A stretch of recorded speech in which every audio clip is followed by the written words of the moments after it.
우리 지난 몇 주에 걸쳐서 예수님이 십자가에서 죽으시기 전 마지막 주일에 있었던 사건들에 대해서 생각하고 있습니다.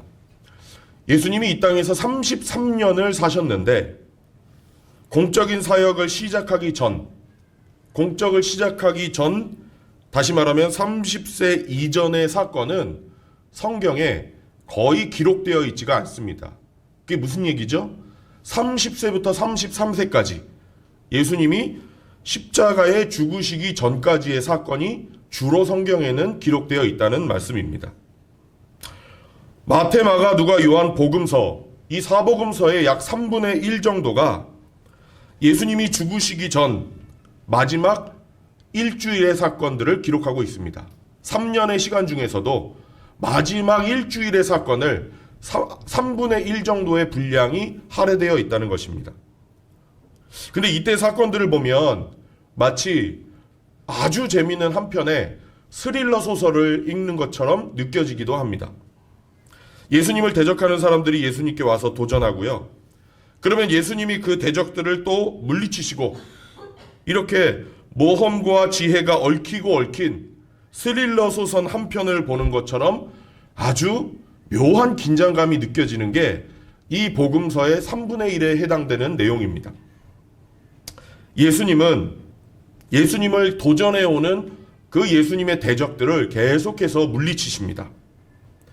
그리고 오늘 본문에서 이때까지는 예수님이 수비적인 자세로 그 사람들을 대하시다가 공격적으로 공세를 취하시는 장면이 나오고 있습니다. 12장 35절, 36절, 37절 말씀을 읽겠습니다. 시작. 예수께서 성전에서 가르치실 때 이렇게 말씀하셨다. 어찌하여 율법학자들은 그리스도가 다윗의 자손이라고 하느냐? 다윗이 성령의 감동을 받아서 친히 이렇게 말하였다. 주님께서 내 주께 말씀하셨다. 내가 내 원수 내 발 아래 굴복시킬 때까지 너는 내 오른쪽에 앉아 있어라. 다윗 스스로가 그를 주라고 불렀는데 어떻게 그가 다윗의 자손이 되겠느냐? 많은 무리가 기쁘게 들었다. 아멘.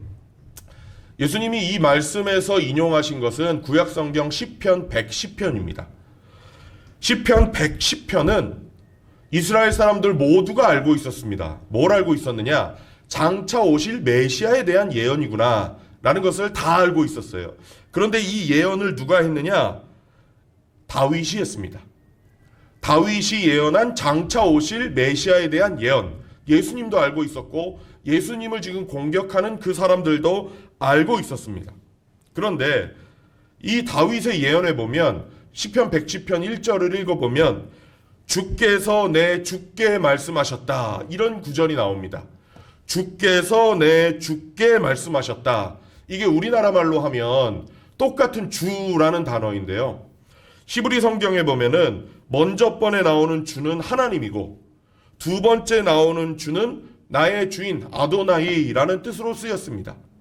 다시 말하면 첫 번째 주는 하나님, 두 번째 주는 장차 오실 메시아를 가리키는 것입니다. 그러니까 예수님이 시편 110편을 통해서 지금 이 사람들에게 하시고 싶은 말씀은 이겁니다. 만약에 메시아가 단순히 다윗의 후손이라면 어떻게 다윗이 자기의 후손으로 올 사람에게 나의 주라고 말할 수 있겠느냐? 손자의 손자의 손자의 손자뻘인 사람에게 나의 주인이라고 말하는 게 말이 되느냐? 다윗이 예언한 메시아는 단순히 다윗의 후손이라는 차원을 넘어서서 하나님의 옆에 앉을 수 있는 하나님의 아들이어야만 한다라는 게 예수님의 말씀입니다. 결국에 여기에서 예수님은 이스라엘 사람들의 잘못된 메시아에 대한 생각, 잘못된 메시아관을 지적하고 계시는 겁니다. 유대인들은요, 장차 오실 메시아는 다윗의 후손으로, 성경 말씀대로 다윗의 후손으로 태어나서 외세들을 다 물리치고 우리 유대인들을 괴롭히는 외국의 세력들을 다 물리치고 다윗과 솔로몬 때 누렸던 우리나라가 그때 강대국이었는데 그때 누렸던 부귀 영화를 되찾게 해줄 정치적인 메시아다라고 믿었습니다. 그런 메시아를 계속해서 기다렸습니다. 근데 예수님은 메시아는 그 정도가 아니다. 너희가 생각하는 그런 수준 낮은 메시아가 아니다. 메시아가 만약에 그 정도라면 어떻게 다윗이 나의 주라고 부를 수가 있느냐. 메시아는 하나님의 적. 다시 말하면 사탄을 물리치고 정복하고 영광의 자리인 하나님의 보좌 우편에 앉으실 분이다. 그래서 반드시 메시아는 하나님의 아들이어야 한다. 이런 말씀입니다. 유대인들은 확실히 메시아를 잘못 생각하고 있었습니다. 오해하고 있었다는 것입니다. 그런데 여러분, 이거 굉장히 아이러니 아니에요? 왜냐하면 수천 년을 기다려온 메시아인데 잘못 생각하고 오해하고 예수님에 대한, 메시아에 대한 잘못된 생각으로 기다렸다는 거 굉장히 아이러니 아닙니까? 메시아를 너무 작게 이해한 것입니다. 다시 말하면 자기 민족만의 메시아로 오해한 것입니다. 자기 민족만의 메시아. 그렇지만 사실 아브라함도 다윗도 모세도 장차 오실 메시아는 더 크신 분이라는 것을 예언했습니다. 구약 성경에 그렇게 기록이 되어 있어요. 장차 오실 메시아는 우리 민족의 메시아가 아니라 온 인류를 구원하실 분이라고 모든 구약의 선지자들이 이미 예언을 했다는 말입니다. 그런데 유대인들은요, 이 구약에 예언이 되어 있는데도 불구하고 자기들 마음대로 메시아를 이해한 겁니다. 이거 굉장히 다른 사람 이야기 같은데요. 성경에 분명히 기록되어 있는 것들도 우리 마음대로 이해할 때가 얼마나 많은지 모릅니다. 그래서 진짜 메시아인 예수님이 오셨을 때 유대인들이 어떻게 했습니까? 자기들의 기대와 달랐기 때문에 예수님을 핍박하고요. 계속 쫓아다니면서 괴롭히고요. 붙잡아서 채찍질하고요. 결국에는 십자가에 못 박아서 죽인 겁니다. 메시아에 대한 이런 잘못된 기대는 유대인들뿐만 아니라 우리도 갖기가 쉽습니다. 우리는 예수님이나 하나님을 과소평가하는 성향이 있거든요.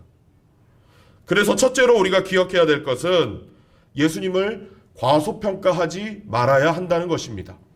예수님을 과소평가하지 말아야 한다. 우리 주변에 보면 기독교 배경에서 태어났지만 지금은 교회를 다니지 않는 분들 더러 있습니다. 그렇지 않습니까? 난 교회는 안 다닐 거야. 질렸어. 이런 분들은 교회에 대해서 굉장히 큰 반감을 가지고 있는데요. 많은 경우에 제가 이렇게 살펴보면은 어릴 적부터 교회를 다니면서 받은 상처가 있는 것 같아요. 특히 어릴 때 하나님께 뭔가 간절히 기도했는데 응답받지 못한 경험들을 가지고 있더라고요. 그래서 하나님의 존재에 대해서 의심이 생겼고 결국에는 하나님을 거부하는 자리까지, 그런 자리까지 가게 된 분들을 제가 보게 됩니다.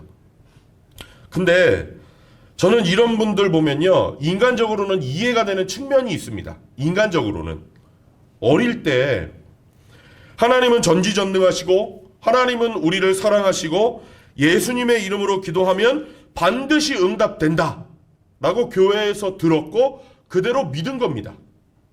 예를 들어서 부모님이나 가족들이 병에 걸려서 고생할 때 자기가 어렸을 때 들었던 그 믿음을 가지고 열심히 기도했는데 치료된 것이 아니라 이 세상을 떠났다고 한번 생각해 보세요. 정말 서운한 마음이 생기고 하나님에 대해서 반감도 생기고 하나님의 존재를 부인하고 싶은 마음도 생길 수 있다라고 생각합니다. 인간적으로 이해하지만, 인간적으로는 저도 이해가 되지만, 그런데 이 사람이 왜 이런 생각을 가지게 됐습니까? 우리 하나님과 우리 예수님에 대해서 충분하지 않은 자기만의 생각을 가지고 있었기 때문이죠. 또 어떤 분들은 장성해서 어른이 되었는데도 예수님과 하나님에 대해서 아직 어린아이 같은 어린아이 같은 생각을 가지고 있는 분들이 있습니다. 이런 거예요. 그래서 내가 원하는 대로 기도했는데 응답이 오지 않으면 낙심하고 믿음이 흔들리는 분들, 신앙생활 하다가 조금만 어려움이 생기면 늘 이렇게 얘기하시는 분들, 하나님이 있다면 나한테 왜 이런 어려움이 생기냐? 왜 이런 생각을 하고 왜 이런 오해를 하죠? 왜 그래요? 하나님을 과소평가하는 것입니다. 내 생각대로 되지 않으면 하나님은 역사하실 수 없다고 믿는 것입니다. 이런 분들의 하나님은 어떤 분입니까? 내가 위기에 있을 때 나를 구원해주고, 내가 어려움을 당했을 때 나를 도와주고, 내 인생을 뒷바라지 해주시는 하나님. 하나님께 이런 것을 기대하고 있는데 이게 되지 않으니까 어린아이처럼 투정을 부립니다. 그래서 뻑하면 어떻게 하나님이 있다면 이럴 수 있냐? 아예 나 교회 안 갈래. 이렇게 뻑하면 협박하는 것이죠. 이게 바로 메시아는 유대인을 구해줄, 유대인만을 구해줄 정치적인 지도자다라고 기대했던 유대인들과 똑같은 사고방식입니다. 하나님은 나와 내 가족을 내 삶을 위해서 뒷바라지를 해주시는 분이다 라는 기대를 가지고 있는 것입니다. 신앙적으로 조금이라도 성숙하려면요, 여기서 벗어나야 됩니다. 조금 더 하나님을 크게 보셔야 돼요. 하나님은 위대하신 분이다, 엄청 내 생각을 초월하시는 분이다 라는 큰 관점을 가지셔야 됩니다. 물론 예수님이 우리를 도와주시고 우리 기도에 응답해 주시고 우리를 위기에서 건져주시는 분입니다. 저는 그렇게 믿습니다. 여러분 안 믿으세요? 저는 그렇게 믿습니다. 그런데요, 그게 예수님이 하시는 사역의 전부가 아니라는 얘기입니다. 그게 예수님이 하시는 어떤 의미에서는 제일 중요한 사역도 아닙니다. 예수님이 이 세상에 오신 목적이 뭡니까? 하나님의 원수인 사단을 발 아래 굴복시키시고 하나님의 오른편에 앉으시는 것이 예수님이 궁극적으로 하시기 위해서 이 세상에 오신 사역의 목표입니다. 그러니까 예수님이 오신 목적은 마귀와 마귀의 일을 멸하기 위해서 오신 겁니다. 첫째, 예수님은 악마의 일을 멸하기 위해서 이 세상에 오셨다. 그래서 요한일서 3장 8절에 보면요, 사도 요한이 이렇게 말씀합니다. 읽겠습니다. 시작. 죄를 짓는 사람은 죄를 짓는 하나님의 아들이 나타나신 목적은 악마의 일을 멸하시려는 것입니다. 아멘. 그렇습니다. 주님이 오신 궁극적인 목적은 우리 삶에서 어둠을 몰아내고 우리 삶에서 연약함을 물리치고 죄를 물리치고 마귀의 모든 일을 멸하시는 것입니다. 그런데 우리는 하나님이 우리를 돌봐주시고 우리에게 복 주시는 것만 생각합니다. 내 마음에 평안 주시는 것만 생각합니다. 물론 예수 믿을 때 그런 게 없는 것은 아닙니다. 하지만 하나님의 궁극적인 목적은 우리를 구원하셔서 예수님의 제자로 만들어주시고 우리를 영적인 싸움을 싸우는 그리스도의 군사로 만드셔서 마귀의 일을 멸하시는데 동참시키기 위해서 이 세상에 오셨다는 것입니다. 우리가 이걸 알아야지요, 고난에 대한 의미를 이해할 수가 있어요. 우리 삶에 찾아오는 고난에 대한 이해를 우리가 때때로 못할 때가 있잖아요. 가끔 보면요, 믿음이 굉장히 좋은 분인데 어려움 겪을 때가 있어요. 믿음이 좋은 분들인데 어려움을 삶에 겪을 때가 있잖아요. 욕심 때문에 고통당하는 거 말고요, 정말 순결하게, 누가 봐도 정말 순결하게 사시는 분인데 어려움을 계속 겪을 때가 있습니다.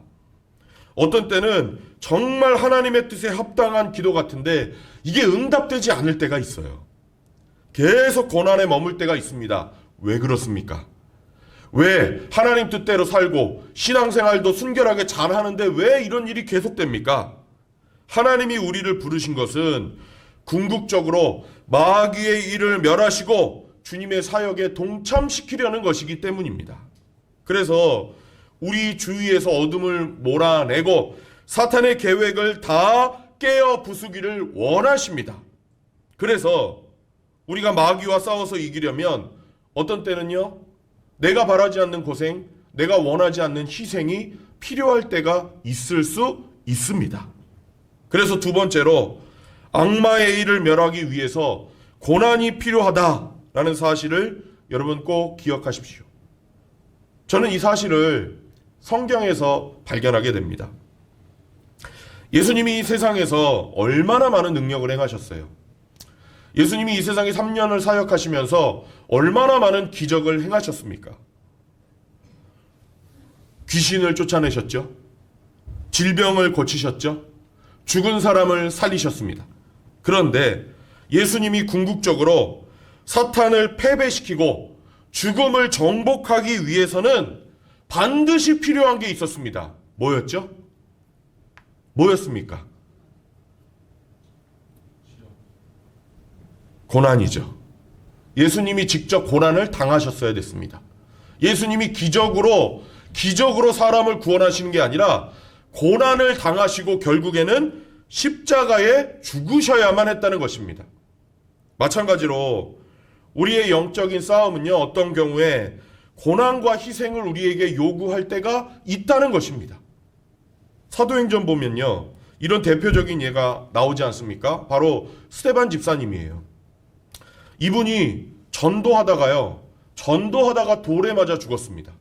전도하다가 도시 한복판에서 복음을 전하다가 소리를 외쳐서 예수 복음을 전하다가 사람들에게 돌에 맞아 죽었어요. 잘 생각해 보세요. 인간적으로 보면, 특히 우리가 좋아하는 축복이라는 관점에서 보면 스데반 집사님의 인생이 성공입니까? 실패입니까? 한번 대답해 보세요. 스데반 집사님이 돌에 맞아 죽었다니까요. 복음 전하다가. 근데 축복이라는 관점, 성공이에요? 실패예요? 제대로 살아보지도 못하고요, 뜻도 펴보지 못하고 오랜 시간 동안 주님을 섬긴 것도 아닙니다. 그저 교회에서 집사로 임직을 받아서 나가서 길에서 복음 전하다가 돌에 맞아 죽은 겁니다.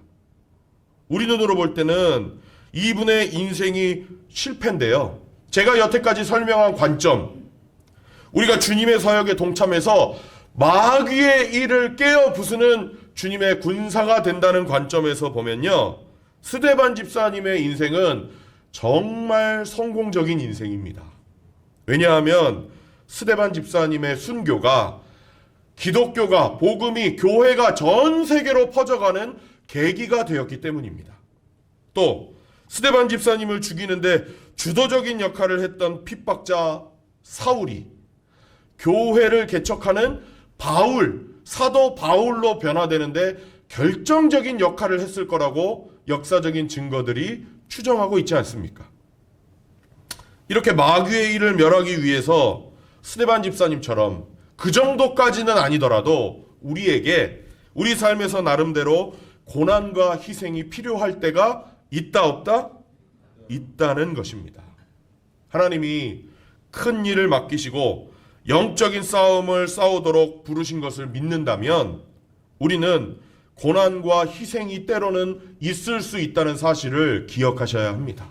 나에게도 그런 일이 있을 수 있다. 그리고 사실은요, 큰 영적인 싸움은 희생과 고난 없이 될 수가 없습니다. 이걸 아시고 나의 잘못과 나의 욕심과 나의 죄로 인한 고난이 아니라 하나님이 주신 고난인 것 같으면 그때는 오히려 하나님을 원망할 시간이 아니라 하나님 앞에 감사할 시간이라는 것을 기억하십시오. 아, 나에게도 그리스도의 좋은 군사로 싸울 기회를 주시는구나. 이것은 감사할 일이구나. 혹시 스데반 집사님의 죽음이 인간적으로 볼 때 무의미해 보이는 것처럼 나의 지금 환경이 그렇게 무의미해 보이고 답답해 보이는 분 계십니까? 나를 사랑하시고 나에게 최선의 것을 주기 원하시는 전지전능하신 하나님이 나에게 고난과 어려움을 허락하셨을 때는 뭔가 악과 죄와 싸워야 할 것이 있구나 라는 차원에서 주셨다는 사실을 여러분 믿으십시오. 용기를 내시고 절대 굴하지 마시고 오히려 감사로 그 시간을 지나가시는 저와 여러분이 되기를 원합니다.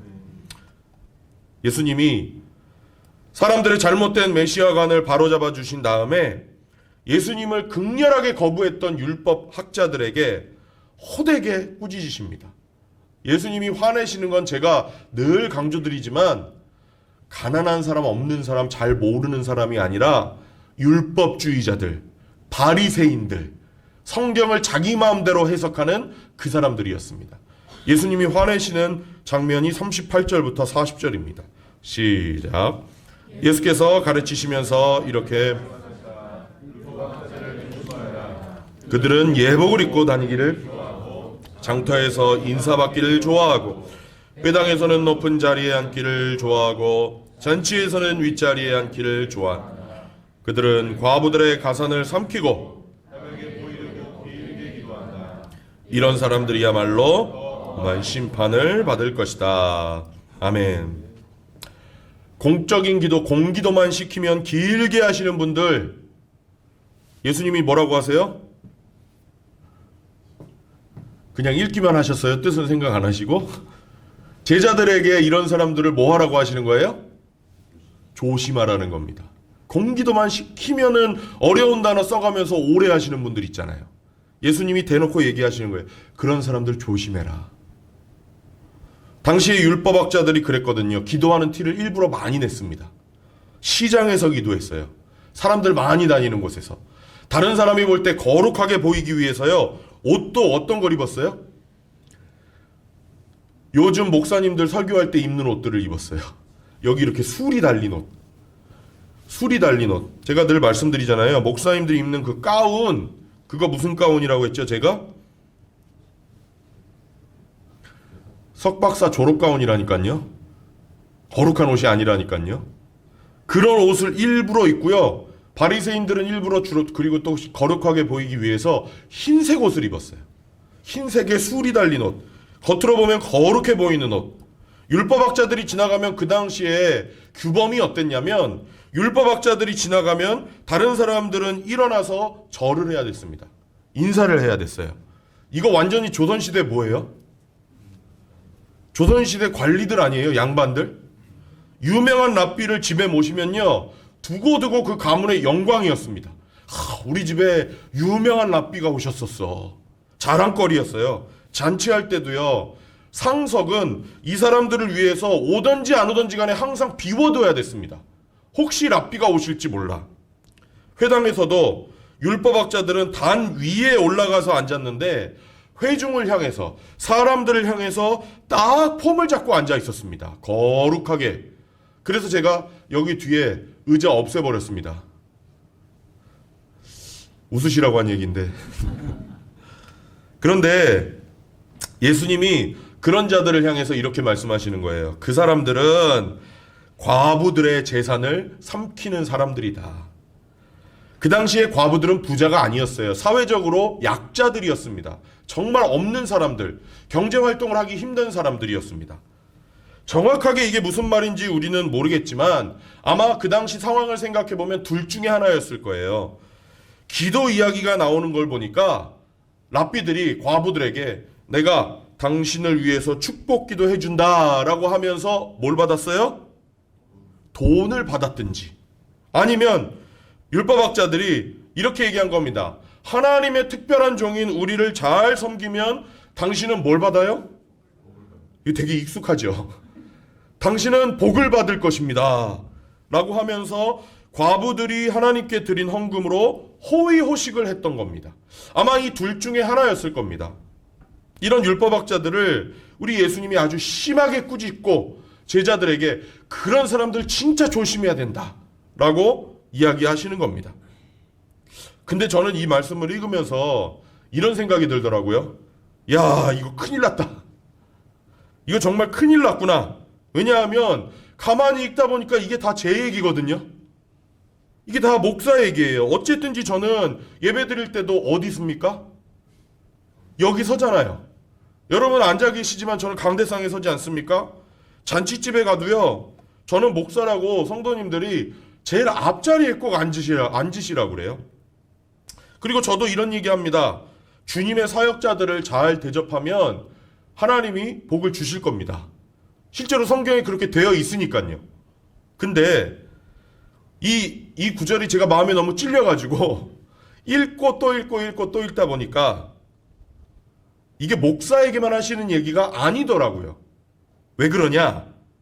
예수님이 이 이야기를 누구한테 하셨다고 했죠? 제자들에게 하신 거잖아요. 그런데 한번 여러분 생각해 보세요. 제자들이 하얀 옷을 입고 잔치집에 가서 높은 자리에 앉고 회당에 가서 좋은 자리에 앉을 가능성이 있나요? 없나요? 그 사람들은 없는 사람들이에요. 랍비가 아니거든요.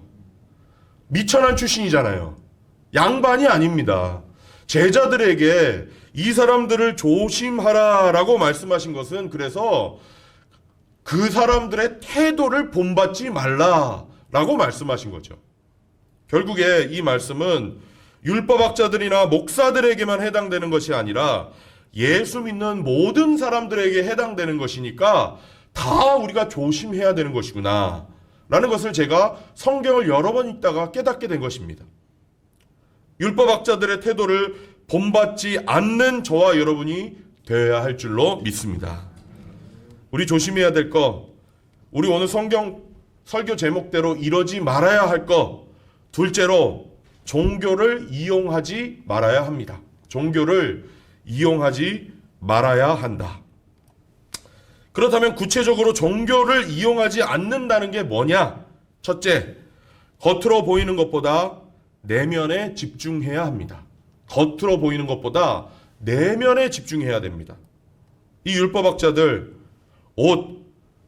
자기들 옷, 겉으로 보여지는 겉모양에서부터 다른 사람이 듣는 데서 유창하게 오래 기도하는 것까지 겉으로는 다른 사람이 볼 때는 정말 경건해 보였습니다.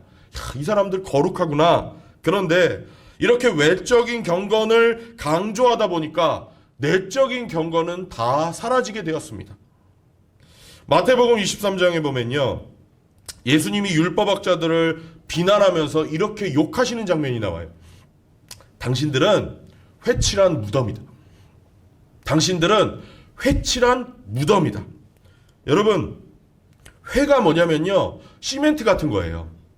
지금 무덤 한번 생각해 보세요. 무덤 위에 뭐를 칠했다고요? 회를 칠했다는 겁니다. 그럼 겉으로 보면은 그럴싸해 보이고 깨끗해 보여요. 근데 그 속에는 뭐가 있는 거예요? 무덤 속에 뭐 있습니까? 시체 있지 않습니까? 아무리 겉으로 보기에는 괜찮아 보여도 속에는 시체가 썩어서 냄새가 진동하는 무덤일 뿐이라는 겁니다. 우리는 외적인 경건보다 내적인 경건에 집중해야 합니다. 특히 저처럼 교회 다닌 지 오래되신 분들, 따라서 해보세요. 교회 다닌 지 오래된 사람들, 중직자들, 다시요. 교회 다닌 지 오래된 사람들, 중직자들, 진짜 조심해야 됩니다. 네, 조심하셔야 됩니다. 조심해야 돼요. 왜요? 이분들 주일 안 빠지고요. 술 안 먹습니다. 11조 합니다. 사람이 볼 때 겉모양은 그럴듯하고 경건해 보입니다. 그런데 내면에는 다른 사람을 괴롭히는 분노, 교만, 다른 사람을 번거롭게 하는 그 못된 성품, 이런 것들이 우글거리는 경우가 굉장히 많거든요. 외적인 경건은 있지만 왜 현실에서는 다른 사람을 괴롭게 하고 싸우고 다른 사람 비난하고 당짓고 심지어 교회를 찢기까지 합니까? 왜 그래요? 내적인 경건은 정작 없어서 그런 것입니다. 그래서 우리 신앙생활하면서 외적인 경건이 아니라 내적인 경건에 집중하셔야 됩니다. 특히 사역, 다시 말하면 교회 일 열심히 하다 보면 어떤 생각이 드냐면 나는 괜찮은 사람이라는 착각이 들기가 쉽습니다.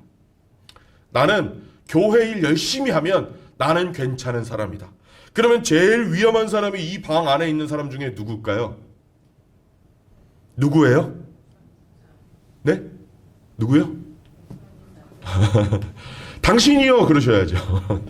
목사죠, 목사. 목사는 늘 주의 일 한다고 생각하면서 살아가는 사람 아닙니까? 많이 하면 많이 할수록 풀타임 사역자 제일 위험합니다. 그래서 사역을 바쁘게 하면서도요, 내면의 경건이 없을 수 있다 없다? 얼마든지 있다. 그래서 성경에서는 이걸 막기 위해서 성령의 열매를 기록해 둔 거예요. 갈라디아서 5장 22절 23절 시작. 그러나 성령의 열매는 사랑과 기쁨과 화평과 인내와 친절과 온유와 절제입니다. 이런 것들을 막을 방법이 없습니다. 이런 것들을 막을 방법이 없습니다. 이게 무슨 뜻이냐면요, 성령의 열매를 이렇게 추구하는 사람들은 잘못될 수 없습니다 라는 뜻이에요. 잘못될 수 없습니다. 그래서 우리는 외적인 경건도 중요하지만 사역도 해야 되지만 궁극적으로는 내면의 경건, 다시 말하면 성령의 열매 맺는 삶을 살기 위해서 애를 써야 한다는 것입니다. 제가 겉으로 보면은 굉장히 온화해 보이는데 1대1로 상대하면 야, 저 사람 진짜 가까이 가기 싫다, 이런 생각이 들면 어떠시겠어요? 이 PPT 굉장히 이쁘게 바뀌었잖아요. 우리 한영건 형제님이 막 수고해서 이렇게 예쁘게 바뀌었는데, 한영건 형제님이 제가 이렇게 겉으로는 온화해 보여가지고 예쁘게 만들어서 저한테 가지고 왔는데, 제가 이렇게 너무 막 회사처럼 이 정도밖에 못하세요? 직장에 사는 것보다 더 열심히 하셔야죠. 이거 주의 일인데 더 열심히 하셔야죠. 실제로 굉장히 잘했는데도 막 제가 막 그렇게 쪼아요. 그래서 딱 저를 경험하고 나서 가까이 가고 싶지 않아요. 근데 저는 그 다음 주에 올라와서 설교합니다. 사랑의 열매를 맺으십시오. 온유하십시오. 여러분 어떻게 생각이 드세요? 제가 지금 극단적인 예를 들지만 우리 모두 다 이런 모습을 갖고 있다는 거예요. 우리 모두 다. 외적인 경건이 아니라 내적인 경건에 힘쓰시기를 바랍니다. 성령의 열매는 그래서 한마디로 쉽게 얘기하면요, 하나님과의 올바른 관계, 이웃과의 올바른 관계 속에서 사는 것을 의미합니다. 첫 번째 이웃이 그래서 누굴까요? 첫 번째 이웃이 누구예요? 여러분 옆에 계신 분, 가족. 이웃과의 올바른 관계, 하나님과의 올바른 관계, 이걸 항상 살피시고, 만약에 내가 그 관계 속에서 살고 있지 못하다면 아무리 사역을 열심히 하고 있다고 해도, 교회에서 아무리 중직을 맡고 있다고 해도 나는 잘못된 길을 가고 있다라는 사실을 깨달으셔야 합니다. 빨리 정리하지 않으면 예수님이 나에게 이 회칠한 무덤아 라고 말씀하실지도 모릅니다. 이 회칠한 무덤아. 하나님과 또 이웃과의 올바른 관계를 회복하는 저와 여러분이 되기를 원합니다. 종교를 이용하지 말라고 하시는 예수님의 두 번째 말씀은, 직분은 그래서 존경받기 위해서가 아니라 섬기기 위해서 있다는 사실입니다. 직분은 존경받기 위해서가 아니라 섬기기 위해서 있다. 율법학자들은 사는 것 자체가 신났을 거예요. 그죠? 얼마나 신났겠습니까? 지나가면 사람들이 뭘 해요? 절하죠. 지금 우리나라 사람들, 지금 우리나라 그 유교 사상에 있는 사람들은 아마 맨날 밖에 걸어 다녔을 겁니다. 왜요? 지나가면 뭐래요? 절하잖아요. 얼마나 절받기 좋습니까? 어디 가면 줄 서요, 안 서요? 이거 쉽게 생각해 보세요. 맛집 가면 어떻게 되는 거예요? 2시간 기다려야 되는 맛집이에요. 근데 제가 딱 갔어요. 그럼 어떻게 해요? 제가 랍빈지 알아요, 몰라요? 알죠. 왜 몰라요? 저는 옷이 다르잖아요. 옷이 뭐예요? 술이 달린 흰 옷이잖아요. 아, 그럼 랍비구나 하는 것을 알 거 아니에요. 그럼 저는 어디로 가요? 그러면 또 겸손한 척 가면 되죠. 아이, 그렇게까지 안 하셔도 되는데. 회당에 가면 어디 앉아요? 제일 앞자리 높은 자리에 앉아요. 대접받으면서 사는 게 정말 즐거웠을 거예요, 랍비들은. 지금도요. 근데 교회 생활하면서 이렇게 대접받기 위해서 직분을 추구하는 사람들이 많습니다. 많이 있어요. 근데 우리 교회 다니는 분들은 섬기는 분들이 아니면 영적인 리더가 될 수 없습니다. 우리 창대교회에서, 적어도 우리 교회에서 직분은 우리 교회의 핵심 직분은 저는 목자 모구라고 생각하거든요. 우리 목자 모구님들을 그런 직분을 받으면 다른 교회처럼 대접받는다, 그렇게 느끼시는 분 계세요? 아니면 목자 모구님들 참 목원들 섬기느라고 애쓰시겠다, 이런 생각이 드세요? 정상적으로 목자 모임에 참석하시는 분들은 아마 후자라 생각하실 거예요. 참 귀하시다. 그런데 많은 교회에서는요, 목사 되고 장로 되고 권사 되고 집사 되고 그렇게 되고 싶은 이유가 명예욕 때문에, 혹은 존경받고 싶은 마음 때문에, 혹은 사회에서는 대접받기 힘드니까 나 교회에서라도 대접받아야겠다라는 마음 때문에. 그러면 여러분, 만약에 직분 안 주면, 내 생각에 때가 됐는데 직분 안 주면 어때요? 어떤 마음이 들어요? 내 마음속에 이상하다, 나 집사 될 때가 됐는데, 교회 다닌 지 3년쯤 됐으면 나도 서리 집사 돼야 되는데. 그리고 특히 나랑 비슷한 시기에 온 사람은 집사 되고 내가 집사 못 되면 어떤 생각이 들어요? 이야, 안 입고 와갖고 이 교회는 못 다니겠다. 그러니까 직분 안 주면요, 삐지고 싸웁니다. 기본적인 자격이 안 되는데요, 교회는 또 어떻게 합니까? 목사님들은 토라지면 골치 아프니까, 이거 서리 집사 된다고 큰일 나는 것도 아닌데 그냥 서리 집사 하자 하고 직분을 줍니다. 이런 식으로 직분자가 되면 어떻게 돼요? 직분자가 되고 나서도요, 자기 말을 들어주지 않으면 교회에 반드시 무리를 일으킵니다. 왜 그래요? 자기의 영향력을 인정해주지 않으니까 기분이 나쁘거든요.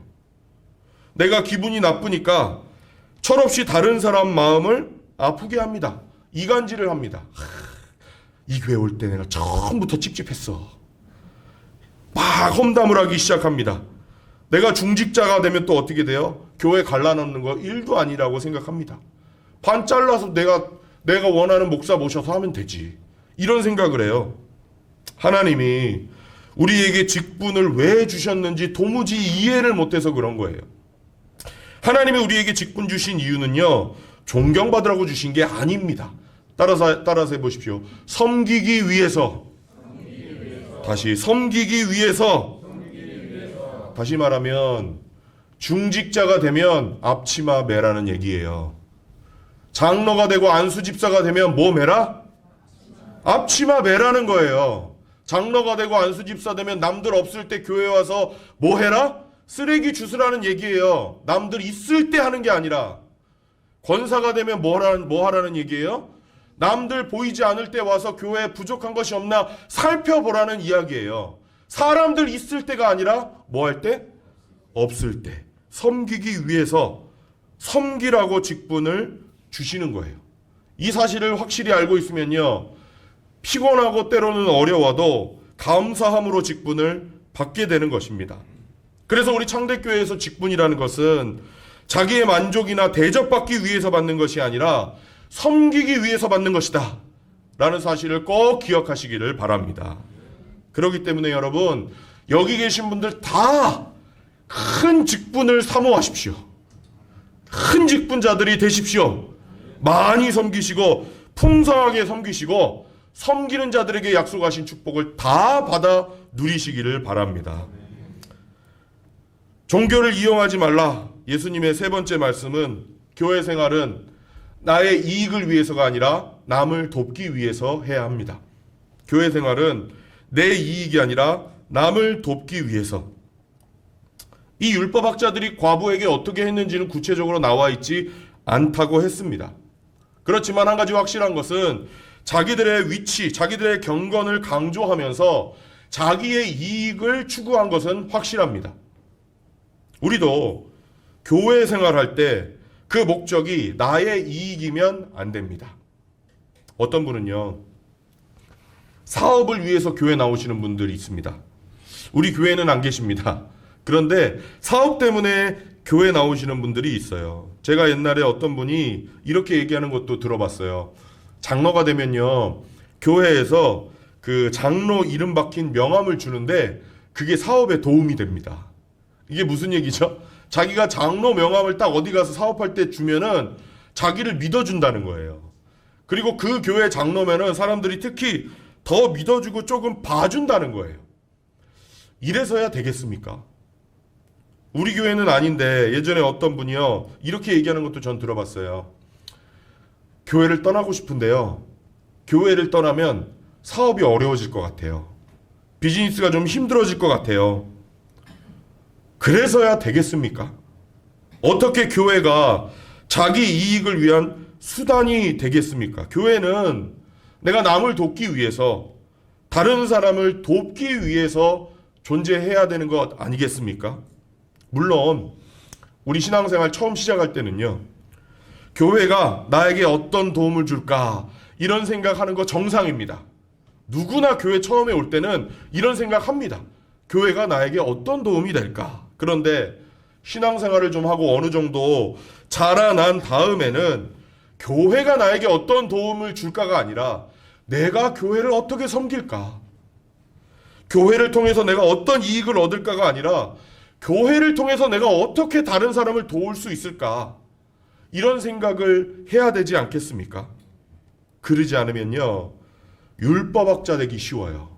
회칠한 무덤 되기 쉽습니다. 무엇보다도 돈 문제, 교회 안에서 돈 문제, 특히 지도자들 깨끗해야 합니다. 교회 안에서 돈 거래하지 마십시오. 교회 안에서 돈 거래하지 마십시오. 교회를 깨는 행동입니다. 예수 믿는다는 거 이것 때문에 우리는 마음이 약해서 서로 도와주는 차원에서 구워주거든요. 근데 이거 못 갚으면 어떻게 됩니까? 어떻게 돼요? 자기가 가지고 있는 직분이 망신당합니다. 그 직분이 망신당한 거는 뭐예요? 예수님의 영광이 가려지는 것입니다. 그래서 교회 지도자들, 저처럼 교회 지도자 되신 분들 굶어 죽고 말지라는 옛날 선비의 꼿꼿함이 필요합니다. 차라리 내가 굶어 죽고 말지. 자, 종교를 이용하지 말아야 된다는 예수님의 말씀을 제가 정리해 드리겠습니다. 첫째, 경건을 추구하되 내면적인 경건을 추구하자. 둘째, 직분을 추구하되 어떻게 하면 다른 사람을 섬길 수 있는지를 생각하자. 셋째, 교회 생활을 통해서 어떻게 하면 남을 도울 수 있는지 생각하자. 이런 하나님의 영적인 군사가 되기를 원합니다. 마지막 결론으로, 헌금 많이 하시는 거 자랑하지 말아야 합니다. 헌금 많이 하는 거 자랑하지 말아야 한다. 예수님이 여기까지 말씀하신 다음에 성전 그 여인의 뜰이라는 곳으로 가신 것 같아요. 그 여인의 뜰이라는 곳에 가면 여러분 나팔 아시죠? 나팔은 끝이 이렇게 벌어지지 않습니까? 나팔 모양을 뒤집어 놓은 헌금함이 그 당시에 13개가 있었다고 그럽니다. 여인의 뜰에. 그러니까 아구가 넓은 그 항아리가 13개가 있었던 거예요.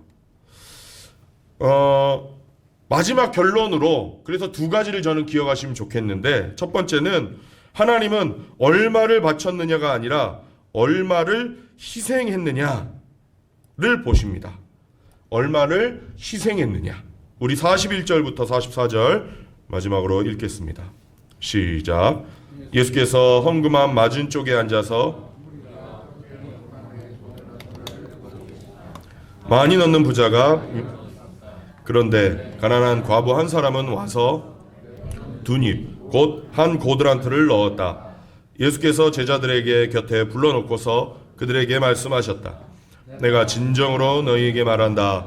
헌금함에 돈을 넣는 사람들 가운데 이 가난한 과부가 어느 누구보다도 많이 넣었다. 모두 다 넉넉한 데서 얼마씩을 떼어 넣었지만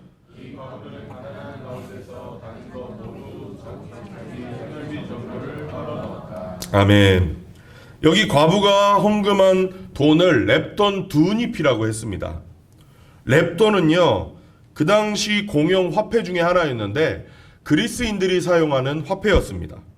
이 마가복음서에는 주로 로마인들을 대상으로 썼기 때문에 로마인들에게 익숙한 로마 돈으로 환산하면 이게 얼마였는지도 써놓은 겁니다. 그게 한 고드란트입니다. 한 고드란트. 한 고드란트는 우리에게 익숙한 돈으로 바꾸면 64분의 1 데나리온입니다. 64분의 1 데나리온. 64분의 1 데나리온. 한 데나리온이 얼마냐면요, 노동자들의 하루 일당입니다. 노동자들의 하루 일당. 그러니까 지금으로 치면 노동자들의 하루 일당이 우리 돈으로 10만 원이 조금 넘는다고 계산을 해보면 대충 얼마 정도 될까요? 64분의 1 데나리온이면? 계산 빠르신 분들 계시잖아요, 여기. 한 2,000원 정도 되지 않을까? 그렇게 생각합니다.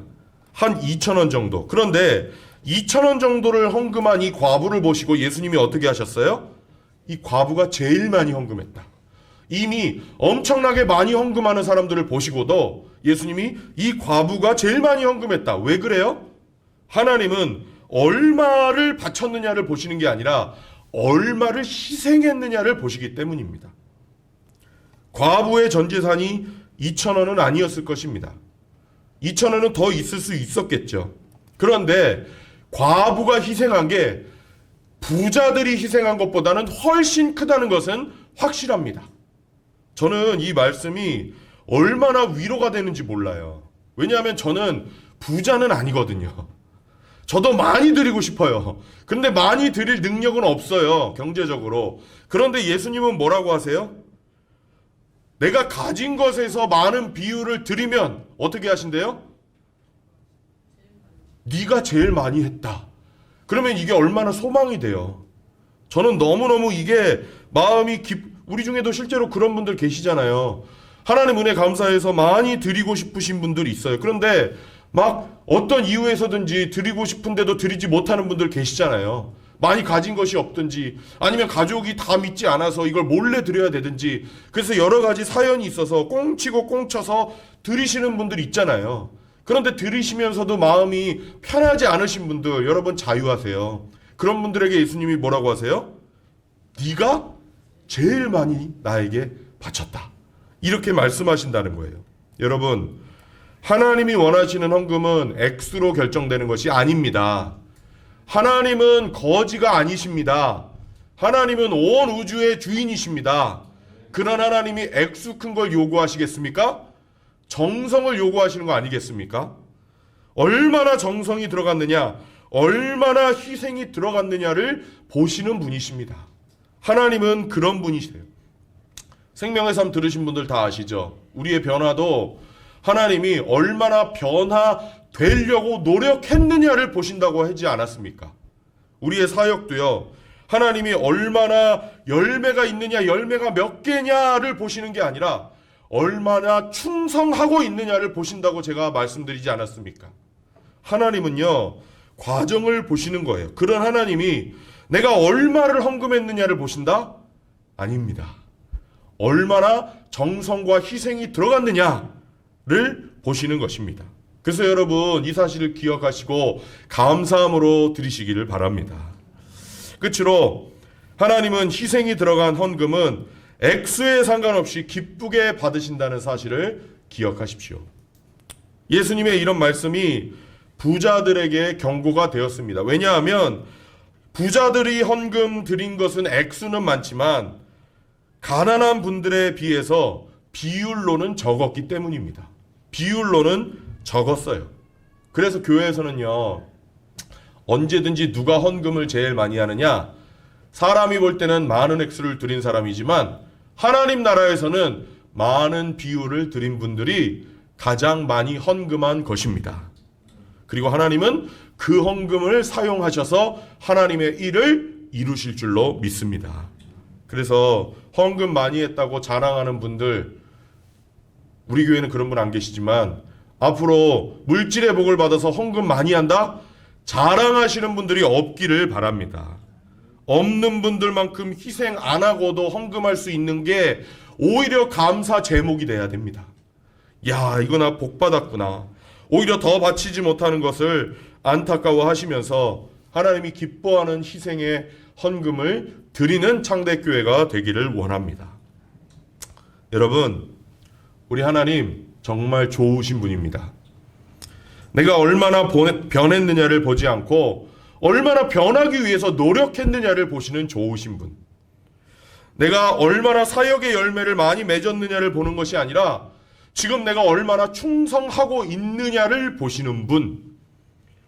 내가 얼마를 바쳤느냐가 아니라 얼마나 정성껏 희생했느냐를 보시는 분, 이 좋으신 하나님께 정성으로 희생하셔서 잘 섬기셔서 보람된 삶을 사시기를 바랍니다. 그래서 하나님 앞에 섰을 때 칭찬과 상을 받는 저와 여러분이 되기를 주님의 이름으로 축원합니다. 우리 같이 기도하겠습니다.